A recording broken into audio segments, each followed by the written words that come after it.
Hi everybody, I'm Johan Kruger from South Africa. I'm based close to Pretoria, the capital of our country. We have been in a partial lockdown since middle March, and on the 27th we went into a total lockdown that will continue until the 30th of April. We will find out later today what our government will do to ease some of these lockdown measures that they implemented. It's currently summertime in South Africa that makes it much easier to fight the COVID-19 disease.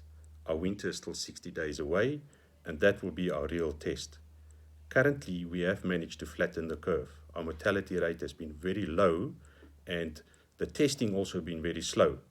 But so far, so good. But as I said, in the next 60 days, it will be the real test for our country. So what does lockdown mean in South Africa for the last 3 weeks? One, you're not allowed to leave your private property at all, unless you go and buy groceries, you go for medical attention, bank facilities or bank services, or if you want to collect a grant, and if you provide an essential service, then you're allowed to leave your property. Restaurants are closed, bars are closed, fast food outlets are closed, and shops are only allowed to sell essential services.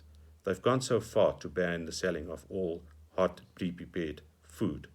You can't buy any liquor, and also no tobacco sales, which creates in itself its own problems. All sporting events have been cancelled, and there's also no access to parks, and even golf courses in South Africa are closed at the moment. Only minimal maintenance are allowed on golf courses. The lockdown had a devastating effect on our economy. With an unemployment rate of over 35% and growing, you can imagine that people who live off grants that's paid on a weekly basis are little money or no money is left currently to buy food and to look after themselves. This creates a major problem for us. On top of it, all the international rating agencies downgraded us to junk status the day the lockdown started. Our government has, however, announced earlier the week various measures that they would like to implement to stimulate the economy, to create jobs, and they've even gone so far to increase the social grants currently to the elderly, to single parents or single family parents, and even for unemployment, people will get grants from the government to assist us in this most difficult period.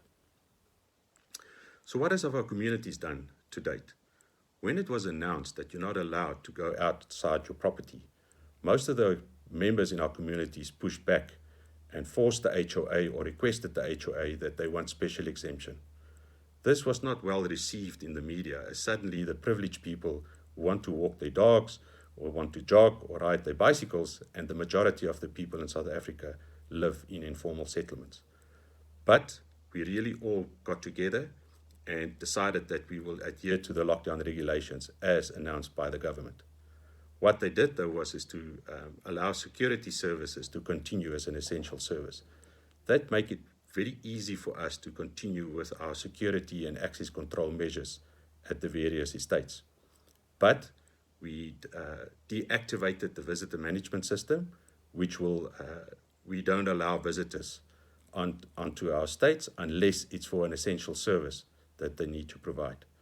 Most of the estates closed their golf courses for limited maintenance. They closed the community centers, the clubhouses, the spas, the gymnasiums, and common areas are off limits. No construction are currently taking place on properties, no landscaping is allowed, and even cleaning services. We've only seen now in the last couple of days where some of these measures have been slightly increased, where we can do limited maintenance on common areas and cleaning of facilities in our communities. Most of the HOAs or staff that work for HOAs work remotely at the moment, and meetings are conducted through Skype, through Zoom, or through Teams.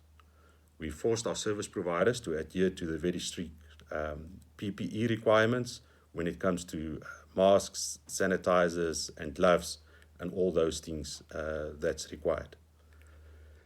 What we've also seen is an increase in communications, where estates keep their members informed of measures taken and announcements that's made by the government on a regular basis. And the big thing that we've seen also over the last few weeks is the outreach.